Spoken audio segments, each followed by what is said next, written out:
지금 폭스바겐이 리마과야 정말 큰 기대감을 가지고 전기차 사업을 시작을 했죠. 그래서 타이칸이라는 모델을 전략적으로 내놨고요.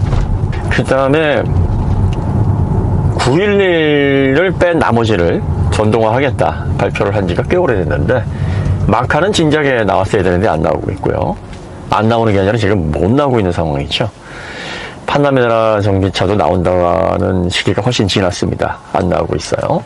그러니까 박스 전기차가 작년서부터 사실 출시가 된다 그랬는데 이것도 지연되고 있습니다. 그러니까 고성능 경쟁에서 지금 어려움을 겪는 이유가 뭐냐면, 네베라 같이 그냥 뭐 돈 다 때려 넣고 뭐 성능 위주의 비용 얼마나 됐든 상관없이 이런 것들은 이제 리마의 기술로 사용해서 만들 수 있는 그런 기반은 되는데, 이 자동차 산업에서 가장 중요한 아주 좋은 기술을 저렴한 가격에 공급을 하는 이 부분에 있어서는 리막이 그런 노하우를 가지고 있지 못하니까, 리막의 원천 기술을 받아다 써야 되는 폭스바겐도 굉장히 어려워할 수밖에 없는 거죠. 더군다나 폭스바겐은 지금까지 많은 협력사를 통해서 자동차 부품을 조달받고 그걸 통해서 품질 좋은 자동차를 조합을 해냈던, 스스로 수직 구조를 통해서 만들어냈던 제조사가 아니라 조합을 해냈던 제조사거든요. 그러다 보니까 전기차 시대에는 전기 모터, 배터리, 그리고 인버터, BMS, 이 전기전자의 기술을 일단 수직 구조 방식으로 개발을 해서 원천 기술을 가지고 있어야 됩니다. 그리고 이 기술이 확보가 되어야 보다 적은 배터리로, 용량이 적은 배터리로 많은 주행거리를 갈 수가 있어요. 그리고 안정적인 발열 구조가 또 구현이 돼야 그 외에 성능적인 장점이나 또 충전 속도, 그 외에 안전 세이프티 이런 부분에 있어서도 비용을 줄여낼 수가 있는 거죠. 그러니까 전기차 시대에는 원천 기술을 확보를 한 기업과 그렇지 않은 기업 간의 간극 차이가 굉장히 크게 벌어질 것이고, 그리고 또 원천 기술을 확보하지 못해서 그 간극을 따라가야 되는 제조사들은 이 원가 절감을 하지 않고서는 가격 경쟁을 할 수가 없는 그런 상황에 내몰리게 됩니다. 자, 폭스바겐의 이런 어려운 상황에서 이 가격 경쟁력을 확보를 하면서 전기차 시장에서 경쟁을 펼쳐나가려다 보면 이러한 문제점들 때문에 소비자들에게는 좀 불리한 상품성을 가지고 있는 상가의 전기차를 내놓을 수밖에 없는 입장이다. 그런 상황이에요. 그러니까 요거는 그냥 자연스러운 현상입니다. 그냥 폭스바겐이 그동안 독일 브랜드로서 소비자들에게 좋은 차들을 많이 선보여왔고, 이런 신뢰성 때문에 많은 분들이 폭스바겐이 그럴 리가 없는데 그거는 폭스바겐을 억가하는 거 아니냐 이렇게 오해하시는 분들도 계신데, 정확하게 상품 대 상품으로 비교를 해보면 현재 폭스바겐이 내놓는 전기차의 현 주소가 그렇습니다. 그리고 ID4 장진영님 시승기에서 이렇게 보셨듯이 클러스터 구성이라든지, 클러스터도 컬럼에 붙여놔서 틸트할 때 포지션 조정도 사실상 어렵게 되어 있고요. 그 다음에 가장 조금 의외였던 건 구글 오토가 갑자기 떨어져서 붙는데 정말 한참 시간이 소요되는 이런 것들은 이 소프트웨어의 안정화가 제대로 이루어져 있지 않기 때문이에요. 그러니까 지금 소프트웨어를 그동안 폭스바겐의 내연차들은 협력사들에 의해서 개발이 돼서 안정적으로 공급이 됐습니다. 그런데 전기차부터는 이제 소프트웨어 1.1부터 자체 제작을 하겠다.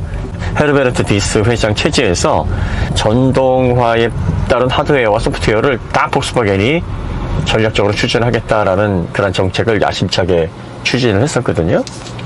그런데 이 처음 폭스바겐의 소프트웨어 전략인 1.1 버전서부터 이게 문제가 상당히 많다는 점이 드러나고 있는 상황입니다. 이유는 간단합니다. 해보지 않은 걸 갑자기 해보는데, 전기차의 원천 기술이라 전기전자 제어에 대한 노하우도 많지 않은 기업이 소프트웨어까지 갑자기 다 한다고 하니 이게 정상적으로 완성화된 소프트웨어가 갑자기 나올 수가 없는 거죠. 이건 기술 계통에 계셔보신 분이라면 폭스바겐이 앞으로도 몇 년간은 이런 문제점들 때문에 골머리를 앓을 것이다. 이게 정상화되기까지는 꽤 많은 시간이 걸릴 것이다라고 예상을 하실 수 있을 겁니다. 그러니까 지금 폭스바겐은 내연차에서는 레거지고 정말 탄탄한 기술력을 갖추고 있는 신뢰성이 확보된 그런 제조사인데, 전기차에는 신생 스타트업과 다를 바가 없습니다. 오히려 신생 스타트업보다 못한 게 뭐냐면, 신생 스타트업은 원천 기술을 가지고 전기차 사업을 시작하는 입장에 있습니다. 그런데 폭스바겐은 원천 기술조차도 리막에 의존을 할 수밖에 없는 상황이었고, 또 현대처럼 리막에서 몇 가지 핵심적인 기술 포인트를 잡고 자체적으로 개발을 해서 원천 기술을 확보하는 이런 발빠른 전략도 시행하지 못했습니다. 그러니까 어떻게 보면 스타트업보다도 못한 상황에서 협력사를 끌어모으고 그 협력사에게 제공받은 부품들을 안정적으로 양산할 수 있는 딱 그 정도의 장점만 가지고 있는 거예요. 그러니까 어떻게 보면은 우리가 왜 스타트업에 새로운 기술이 적용된 뭐 그런 전기차 이런 것들을 어떤 분들은 좀 이렇게 얘기하기도 합니다. 소비자들이 마루타야? 지금 엄밀히 말하면 폭스바겐이 선보이는 전기차가 그런 의미로 다가올 수도 있다. 그러니까 여러분들이 이런 부분들을 좀 감안하시고 당분간 원천 기술을 확보하지 못하고 있는 기업에서 선보이는 전기차들은 파워트레인에서의 약점뿐만 아니라 이 파워트레인에서의 약점을 드러내게 되면 결과적으로는 이 전기차에서 가장 중요한 전기 모터의 전력을 공급하고 주행거리를 확보하면서 뛰어난 성능까지도 구현하는데 가장 핵심적인 역할을 하는 배터리, 이 비용을 줄여내기가 어렵고, 그리고 업계를 선도하는 그런 수준 높은 기술력을 가지고 있지 못하다 그러면 이 열제와 관련된 다양한 문제점들을 해결하기 위해서 많은 비용을 또 써야 될 수밖에 없습니다. 그러니까 정작 전기차의 완성도를 높이고 소비자들에게 좀 더 품질 좋은 부품, 품질 좋은 그런 기능을 통해서 만족을 주는 부분에 있어서는 소홀할 수밖에 없어요. 거기까지 챙길 정신이 없는 거죠. 자, 이게 이제 시간이 지나면서 계속 악순환으로 문제점이 가중될 겁니다. 그리고 한 번 뒤처진 업체들은 그 간극을 좁혀나가기보다는 그 간극이 벌어져서 점점 더 뒤처질 수 있는 그런 위기에 몰릴 확률이 높아요.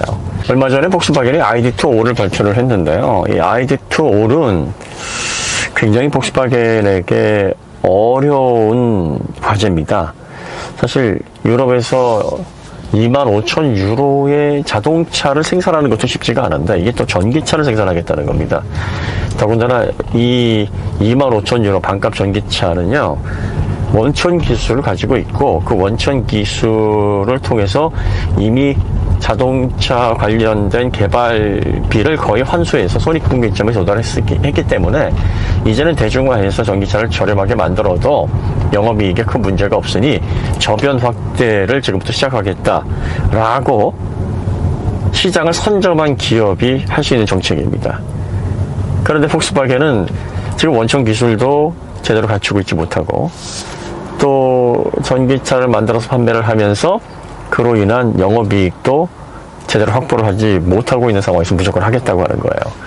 그러니까 지금 당장 출시를 못하는 이유 첫 번째가 지금 당장 출시했다가는 뭐 폭스바겐 그룹 전체가 흔들릴 수 있을 만큼 영업이익이 악화될 게 뻔하기 때문에 못하는 거고요. 2025년까지 어떻게든 그 구조를 만들어내겠다라고 하는 겁니다.